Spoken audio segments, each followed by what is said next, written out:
चुनाव की लड़ाई सड़क से सदन तक लड़ते हैं। अपने राष्ट्रीय अध्यक्ष हमारे माननीय अखिलेश यादव जी का हार्दिक स्वागत, अभिनंदन और स्वागत करें। माननीय नफीस अहमद।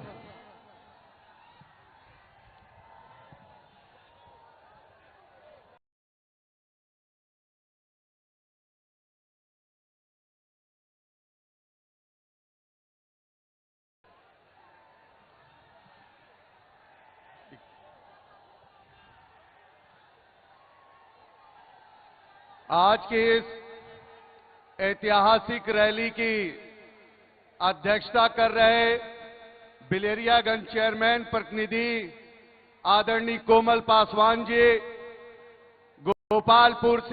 गोपालपुर की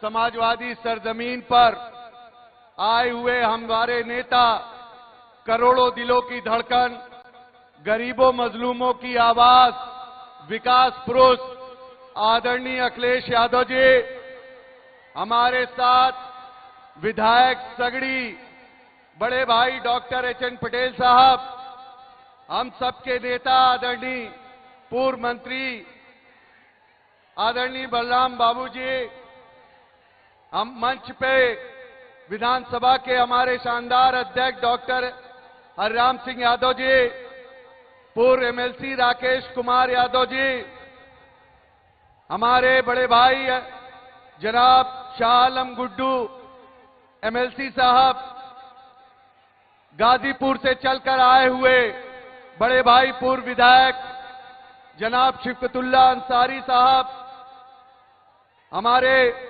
साथी अल्पसंख्यक सभा के प्रदेश अध्यक्ष शकील नदवी साहब, पूर्व विधायक राम खिलाड़ी यादव जी, डॉक्टर आजम मीर खां साहब, श्रीमती सुधा राय जी, राजेश पासवान जी, दिनेश यादव जी, पूर्व चेयरमैन आरिफ खां साहब, आदरणीय हवलदार यादव जी, ताकेश्वर तिवारी जी, समा वसीम साहिबा और मंच पे बैठी हुई तमाम हमारे सीनियर नेता और सामने हमारे नौजवान साथियों, बुजुर्गों, दोस्तों, मैं गोपालपुर की इस समाजवादी सरजमीन पर अपने नेता का दिल की गहराइयों से स्वागत, अभिनंदन करता हूं और साथ ही साथ आप नौजवानों की ताकत पर, बुजुर्गों की दुआओं के भरोसे पर मैं अपने नेता को ये भरोसा दिलाना चाहता हूं कि आने वाली 25 मई को विधानसभा गोपालपुर सगड़ी के ये जो नौजवान यहां पे मौजूद हैं, 25 मई को एक एक वोट साइकिल की बटन पे दबाकर आदरणीय धर्मेंद्र यादव जी को सांसद बनाने का काम करेंगे। मैं ज्यादा कुछ ना कहते हुए सिर्फ आप सबसे ये कहूंगा कि एक बार हाथ उठाकर अपने नेता को ये विश्वास दिला दीजिए कि 25 मई को एक एक वोट साइकिल की बटन पे दबने वाला है और वोट ही नहीं बल्कि वोट डलवाने के बाद 4 जून तक उसकी रखवाली का काम भी हम नौजवान साथी करने का करेंगे। साथ ही साथ अब मैं चाहूंगा कि हमारे साथी विधायक सगड़ी डॉक्टर एच.एन. पटेल साहब आए और हमारे नेता आदरणीय अखिलेश यादव जी का स्वागत करें।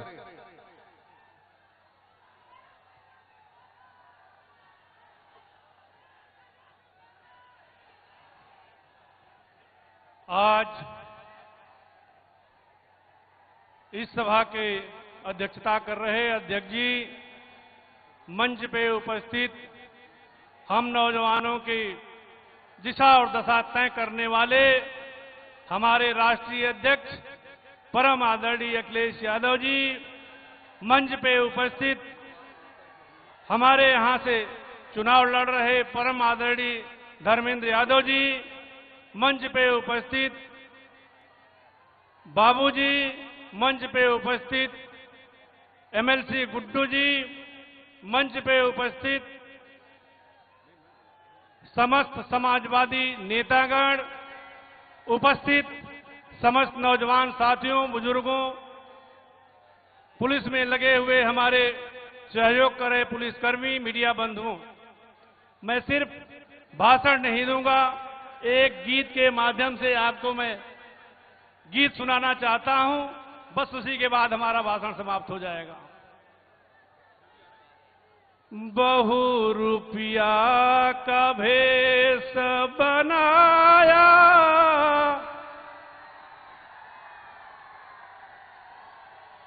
फेंकू देश बेचने आया, फेंकू देश बेच दिया, फेंकू रेल बेच दिया, फेंकू भेल बेच दिया, फेंकू रेल बेच दिया। अब LIC पे हाथ है बढ़ाया, फेंकू देश बेचने आया। नोटबंदी ला दिया, वो GST ला दिया, नोटबंदी ला दिया, वो GST ला दिया। उसी पैसे से मित्र को बढ़ाया, फेंकू देश बेचने आया। नौजवान परेशान है, किसान परेशान, नौजवान परेशान है, किसान परेशान। व्यापारियों को खूब है रुलाया, फेंकू दे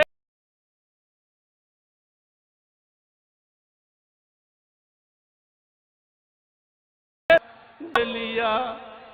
योगी बाबा को खूब है चिढ़ाया, फेंकू देश बेचने आया। बहुत बहुत धन्यवाद। जय हिंद, जय समाजवाद। मैं नौजवान साथियों से ये अपील करूंगा कि आप अनुशासन बनाए रखें। माननीय राष्ट्रीय अध्यक्ष जी आपसे बातें भी करेंगे और आप सबसे मिलके भी जाएंगे। अनुशासन में आप रहिए। अब मैं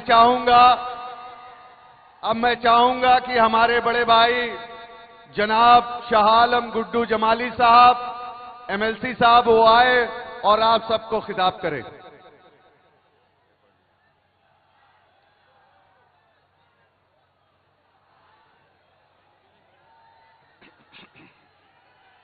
आज की भाई एक रिक्वेस्ट है आप लोगों से, देखिए आप लोग जिनके लिए जिनकी मोहब्बत में आए हैं, थोड़ा सा अनुशासन बना के खामोश रहिएगा तो उनकी बातों को ठीक से सुन पाओगे आप लोग।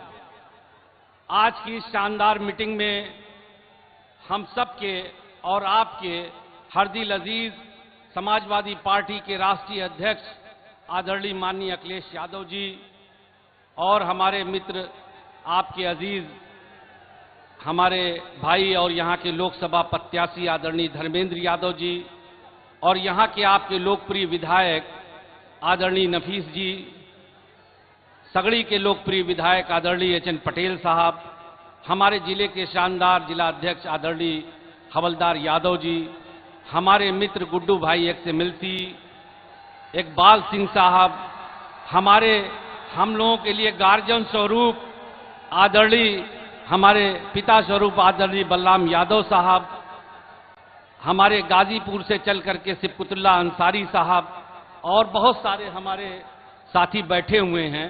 मैं कुछ नहीं बोलना चाहता इसलिए कि हमारे आदरणीय राष्ट्रीय अध्यक्ष जी की बातों को आप लोग सुने और धर्मेंद्र जी की बातों को सुने ताकि इनको पूरा वक्त मिल जाए और ये आराम से तसल्ली के साथ आपसे बात कर सकें। भाइयों, मैं मंच पे बैठे हुए सभी मेहमानों का और आप सब लोगों का, जितनी भी माताएं बहनें हैं, मीडिया के साथी हैं, नौजवान साथी हैं, बुजुर्ग हैं, आप सब लोगों को ये शाह आलम गुड्डू जमाली सर झुका के सलाम करता है, नमस्कार करता है, जय भीम करता है। मैं सिर्फ इतना कहना चाहता हूं, जो नफीस भाई ने कहा, HN पटेल साहब ने कहा, उन्हीं के साथ अपने को जोड़ता हूं कि ये मेहनत आपकी तभी रंग लाएगी जब हम 25 तारीख को जम करके पोलिंग करेंगे। बस एक निवेदन करना चाहता हूं कि जीत तो ऊपर वाले ने चाहा, ईश्वर ने चाहा तो बहुत अच्छे मतों से होगी, लेकिन मैं चाहता हूं, ऐसी मेरी दिल की ख्वाहिश है कि हम लोगों को जब लखनऊ में जाएं राष्ट्रीय अध्यक्ष जी के सामने तो हम लोगों को शर्मिंदगी ना हो, कम से कम 2 लाख वोटों से तो जिताई देना। और उसके लिए देखो खाली हल्ला से नहीं जीतेंगे, उसके लिए जितना आपने पोलिंग किया था पिछली बार, लक्ष्य रखो कि 10 से 15% वोट हर कीमत पर बढ़ना है। कोई बचना नहीं चाहिए, चाहे कोई बुजुर्ग हो, बीमार हो, किन्हीं भी परिस्थितियों में हो। मैं बार बार हर मीटिंग में कहता हूं, अगर कोई बाहर है उसको अभी से बता लो, टारगेट कर लो, बुला लो, मगर एक भी वोट हमारा बचना नहीं चाहिए, चाहे हमें कितना भी परिश्रम करना पड़े। मगर हमारी मेहनत तभी सफल होगी जब हमारा वोट बैलेट में चला जाएगा, उसको डालना भी है और उसकी रखवाली भी करना है। आदरणीय अध्यक्ष महोदय, मैं आपको ये विश्वास दिलाता हूं कि आजमगढ़ ही नहीं बल्कि पूरे पूर्वांचल में जो हम लोगों ने माहौल को देखा है, तो ऊपर वाले ने चाहा कि हम पूर्वांचल के सभी लोगों को, आप हो सकता है कि शाबाशी दें कि अच्छा रिजल्ट आया है। बस मैं और कुछ नहीं कहना चाहता। हमारी बहन समा वसीम भी यहाँ बैठी हैं, उनका नाम शायद भूल गया था, जल्दीबाजी में बहुत सारी चीजें भूल जाती हैं, मुझे माफ करना किसी का नाम भूल गया हो। तो अब मैं आपसे विदा लेता हूं, खुदा हाफिज, नमस्कार। मैं अपने नौजवान साथियों से ये कहूंगा कि आप सब बल्ली छोड़ के खड़े हों। राष्ट्रीय अध्यक्ष जी आप सभी को देख रहे हैं, आप लोग अनुशासन बनाए रखें कि मीडिया के लोग जो है अच्छी खबर आपकी बनाए, जो इतनी बड़ी तादाद में आप सब इकट्ठा हुए हैं। अब मैं चाहूंगा हम सबके हर दिल अजीज प्रत्याशी, सड़क से लेकर सदन तक कमजोरों मजलूमों की आवाज उठाने वाले आदरणीय पूर्व सांसद धर्मेंद्र यादव जी को मैं दावत दूंगा और ये कहते हुए कि 4 तारीख को इंशाअल्लाह आप सांसद कहलाएंगे। आपको आजमगढ़ की जनता सबसे बड़ी जीत दिलाने जा रही है।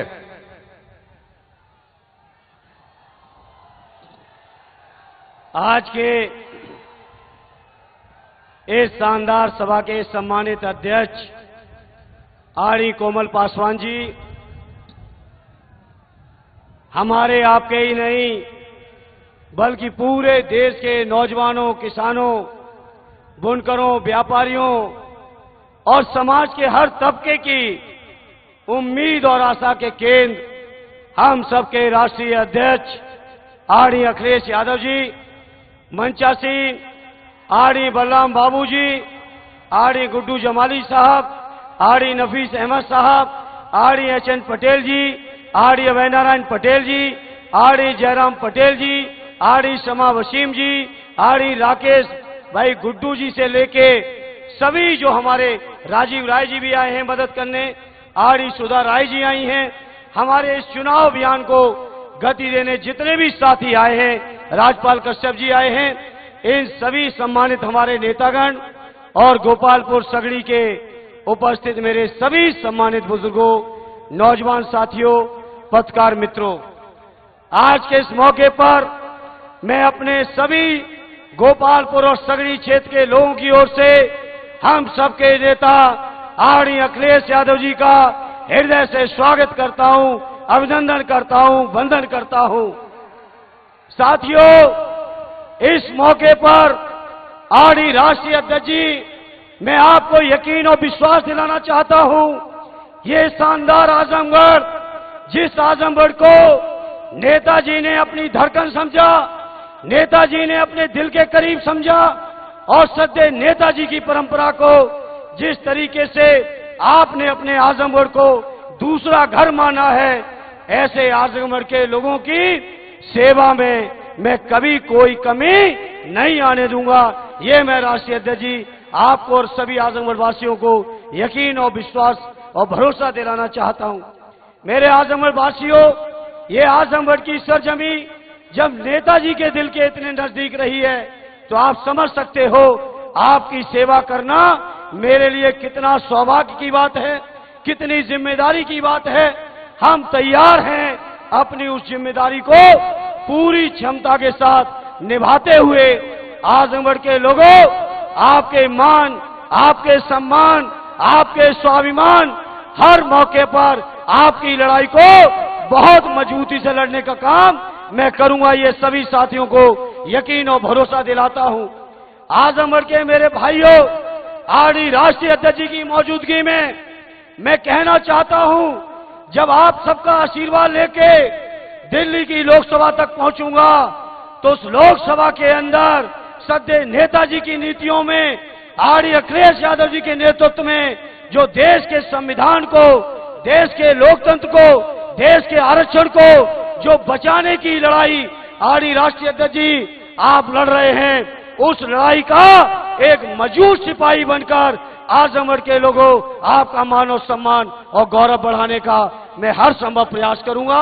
आरडी राष्ट्रीय अध्यक्ष जी को हम सबको सुनना है, इसलिए ज्यादा कुछ न कहते हुए एक ही प्रार्थना है, आने वाली 25 तारीख को इतना ऐतिहासिक वोट डाल देना कि जो लोग हम लोगों के ऊपर तंज कस रहे हैं, एक एक्सीडेंटल हार को ये बीजेपी के लोग जो तंज कस रहे हैं, इनको ऐसा पलट के जवाब देना कि बीजेपी के लोग कभी आजमगढ़ के बारे में सोच भी ना पाए। यही हमारी आपसे प्रार्थना है, यही अपील है। बहुत बहुत धन्यवाद। जय हिंद, जय भारत। अब मैं हम सबके नेता, करोड़ों दिलों की धड़कन, गरीबों मजलूमों की मजबूत आवाज, पूरे हिंदुस्तान में समाजवादी परचम लहराने वाले पूर्व मुख्यमंत्री, राष्ट्रीय अध्यक्ष आदरणीय अखिलेश यादव जी को दावत देता हूं को आए और जनता को संबोधित करें।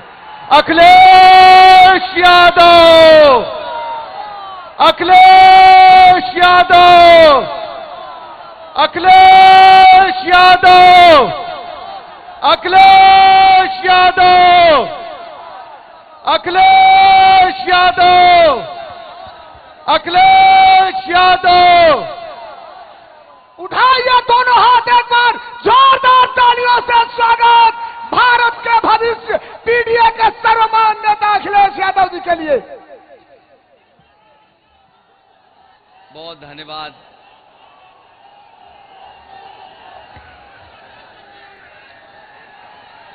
बहुत धन्यवाद। इस कार्यक्रम की अध्यक्षता कर रहे चेयरमैन बिलरियागंज कोमल पासवान जी,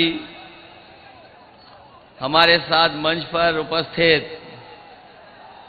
समाजवादी पार्टी के बहुत वरिष्ठ नेता, पूर्व मंत्री एमएलसी आदरणीय बलराम यादव जी, हमारे साथ समाजवादी पार्टी के जिलाध्यक्ष हवलदार यादव जी, साथ चल कर के आए यहाँ के एमएलसी शाह आलम उर्फ गुड्डू जी, विधायक नफीस अहमद साहब, विधायक डॉक्टर एचएन पटेल जी, अभय नारायण सिंह पटेल जी, पूर्व एमएलसी राकेश यादव जी, जयराम सिंह पटेल जी, आरिफ खान साहब, दुर्ग विजय राम जी, डॉक्टर हरिराम सिंह यादव विधानसभा के अध्यक्ष, जगदीश यादव जी, मुख्यराम, राजेश पासवान जी, दिनेश यादव जी, आदरणीय श्रीमती सुधा राय जी, श्रीमती शीला यादव जी, यहाँ पर उपस्थित श्रीमती समा वसीम जी, गोरेलाल जायसवाल जी, हरकेश विश्वकर्मा जी, सैफुल्लाह साहब अंसारी जी और हमारे बगल की लोकसभा के प्रत्याशी राजीव राय जी, मैं बहुत सारे नेताओं के जिनके मैं नाम नहीं ले पा रहा हूं, हमारी समाजवादी पार्टी के सभी नेता जो मंच पर हैं, दाईं तरफ सांस्कृतिक प्रकोष्ठ के सभी हमारे पदाधिकारी और इस चुनावी जनसभा में उपस्थित बड़ी संख्या में आदरणीय बुजुर्ग, किसान भाई, नौजवान साथी, माताएं, बहनें और पत्रकार बंधुओं, मैं सबसे पहले जहां दूर दूर तक मैं देख रहा हूं पंडाल में तो हैं ही बड़ी संख्या में लोग, पंडाल के बाहर भी इस समय दोपहरी में जब बिल्कुल सूरज हमारे सर पर है, बड़ी संख्या में हमें मंच के बाएं से लेकर के दाएं सड़क तक और पीछे जहां कहीं थोड़ी बहुत छाया भी मिल रही है वहां भी लोग दिखाई दे रहे हैं। कुछ साथी अर्जुन के पेड़ पे चढ़ गए हैं, वो भी हमें दिखाई दे रहे हैं। मैं आप सबका बहुत बहुत आभार और धन्यवाद देता हूं।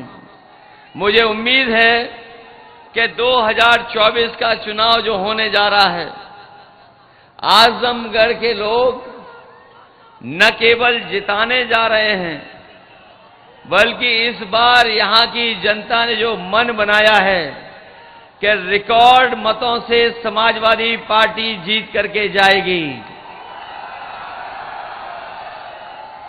और इधर न जाने क्या हो जाता है दूसरे लोगों को, आजमगढ़ का नाम लेते ही उन्हें परेशानी हो जाती है और इतनी परेशानी हो रही है कि आजकल उनके भाषणों में भाषा बदल गई है। जो हमें और आपको 400 पार का नारा देकर के डरा रहे थे, वो अंदर ही अंदर सोच रहे हैं कि अब तो जनता ने नारा ही बदल दिया है, इस बार 400 पार नहीं 400 हार होने जा रही है। ये जो 400 पार का नारा थोड़ी देर में समझ में आया। जिन लोगों को गिनती ठीक ठाक मालूम होगी और हिंदी को समझते होंगे सही तरीके से, 400 पार का मतलब तो यही हुआ कि 543 के बाद जितनी सीटें हैं वही भारतीय जनता पार्टी जीतने जा रही है, एनडीए जीतने जा रही है। तो अगर 400 पार का 543 में नारे को अगर हम समझें तो ये केवल 143 सीटें बनती हैं। लेकिन जिस तरीके से वोट पड़ा है पहले चरण से जो वोट पड़ना शुरू हुआ है, आने वाले समय में जब 4 जून को परिणाम आएगा तो आप देख लेना, जो 400 पार का नारा दे रहे थे, 140 करोड़ की जनता इनको 140 सीटों के लिए भी तरसा देगी। जो लोग बिल्कुल ऊंचाई पे पहुंच गए थे उनका काउंटडाउन शुरू हो गया है और नीचे जाते जा रहे हैं, इतना गिरते जा रहे हैं कि वो हो सकता है न जाने कहां पहुंच जाएं। और जो ये 2 चरण आखिरी बचे हैं, ये 6वां और 7वां, अभी तक जो जनता का गुस्सा नजर आया है, ये गुस्सा हर चरण में बढ़ता जा रहा है और जब 7वें चरण में पहुंचेगा चुनाव तो जनता का गुस्सा इनके खिलाफ 7वें आसमान पर पहुंच जाएगा। ये लोग जो बड़ी बड़ी बातें कह करके हमें आपको समय समय पे गुमराह करते रहे, जिन्होंने कहा कभी कि आय दोगुनी हो जाएगी किसानों की, हमारा किसान हिसाब किताब लगा रहा है 10 साल बाद भी किसी किसान की आय दोगुनी नहीं हो पाई। और जब हमारा गरीब और किसान लागत का हिसाब किताब लगाता है तो बताओ लागत बढ़ गई कि नहीं बढ़ गई 10 साल में?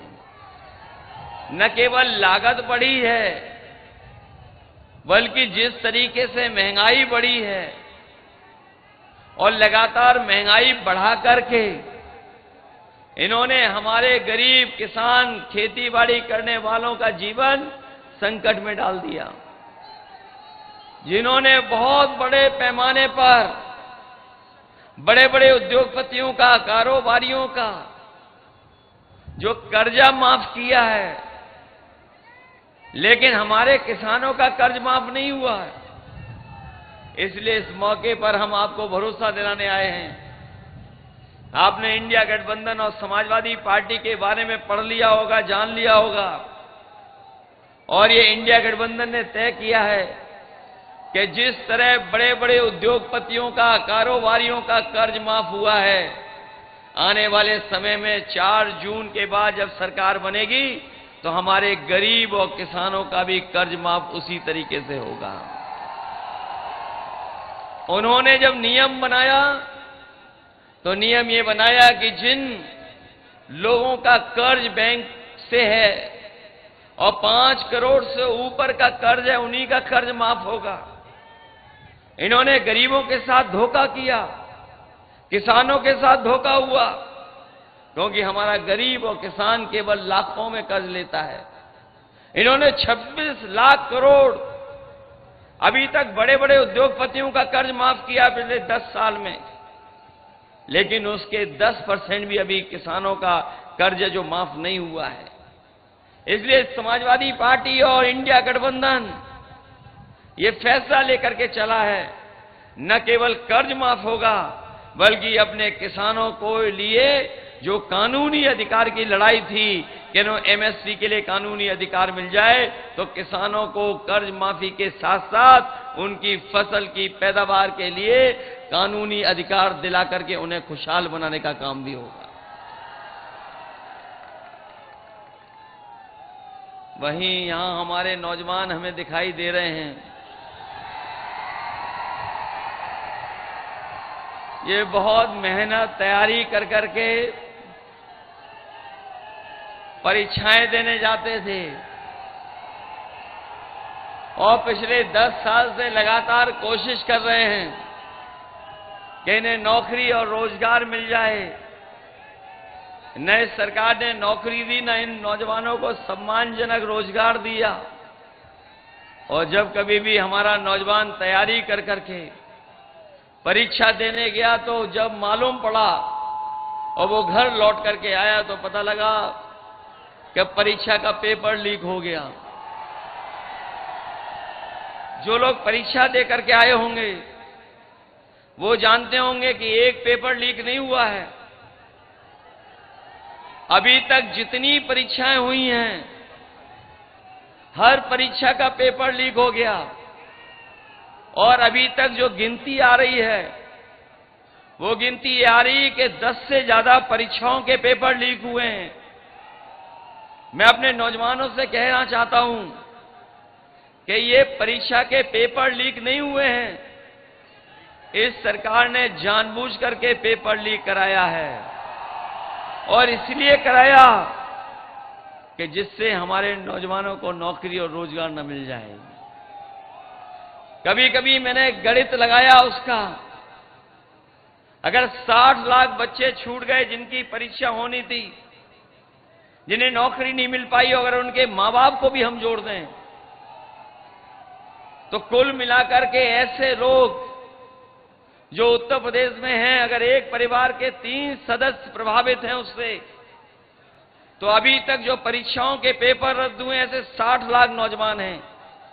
अगर हम 3 का गुणा 60 लाख में कर दें तो ये कुल मिलाकर के 1 करोड़ 80 लाख होता है, और यही 1 करोड़ 80 लाख का अगर हम भाग दे दें 80 लोकसभाओं से, तो हर लोकसभा में 2,25,000 वोट कम होता है। कोई भरपाई हो तो बता दो कि 2,25,000 वोट कहां से लाओगे? कोई भरपाई का रास्ता हो तो बताइए बीजेपी के लोग। इन नौजवानों का जहां भविष्य छीना है, आप सोचना जाकर के ये नौकरी केवल नहीं छीनी है, बल्कि आपका 1/3 जीवन इन्होंने बर्बाद कर दिया है। इन नौजवानों का 1/3 जीवन बर्बाद हुआ है। और जो लोग ये कहते थे कि निवेश लाएंगे, निवेश को लेकर के बड़े बड़े आयोजन हुए हैं, लखनऊ से लेकर के दिल्ली और दिल्ली से लेकर के विदेशों तक बीजेपी के लोगों ने धोखा देने के लिए निवेश के आयोजन किए।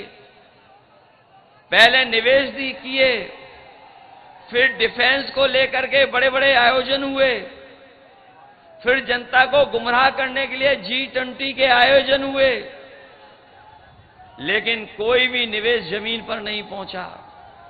जो सरकार कहती थी लाखों करोड़ का निवेश आया है, अगर जमीन पर एक भी कारखाना और एक भी उद्योग लगा हो तो बताएं आप। भूल जाइए और उत्तर प्रदेश, लेकिन हमारे आजमगढ़ के भाई बहनों बताओ, अगर एक भी कारखाना भारतीय जनता पार्टी की सरकार में यहां लगा हो तो बता दें। कोई कारखाना नहीं, केवल झूठा निवेश का आंकड़ा दिखाना। इसलिए नौजवान साथियों, हम आपको भरोसा दिला के जा रहे हैं कि सरकार की 30 लाख नौकरियां खाली हैं जो अभी तक भरी नहीं गई हैं। इंडिया गठबंधन सरकार में बनते ही 30 लाख नौकरियों को खोलने का काम करेगा और अपने नौजवानों को आरक्षण का पालन कर करके उनके जीवन में बदलाव लाने का काम होगा।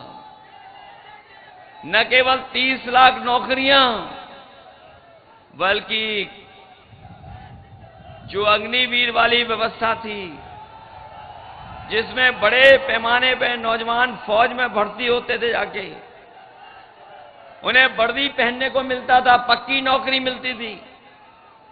इस सरकार ने उनकी भी नौकरी आधी अधूरी कर दी, 4 साल की नौकरी कर दी। अगर शहीद होगा तो सम्मान नहीं मिलेगा, जो सुविधाएं होती हैं वो भी नहीं मिलेगा, और 4 साल के बाद घर वापस भेज देंगे।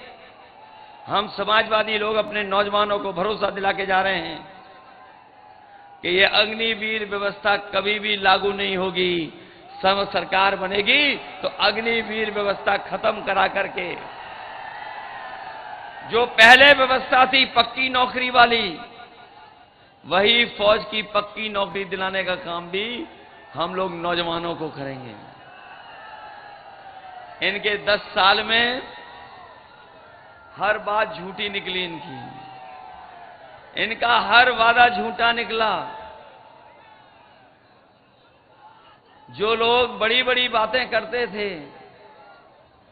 उनकी कोई बात जमीन पर नहीं उतरी। जो कभी जुमला लेकर के आए थे, वो ही आज गारंटी लेकर के आए हैं, और गारंटी में कुछ मिलना नहीं है किसी को। जब इनके पहले घोषणा पत्र में कुछ नहीं लागू हो पाया, तो बताओ गारंटी में क्या लागू हो जाएगा। और गारंटी जो लेके आए हैं सब झूठी गारंटी हैं। इसलिए जहां मैं आपसे अपील करने आया हूं, वहीं मैं आपको सावधान करने भी आया हूं।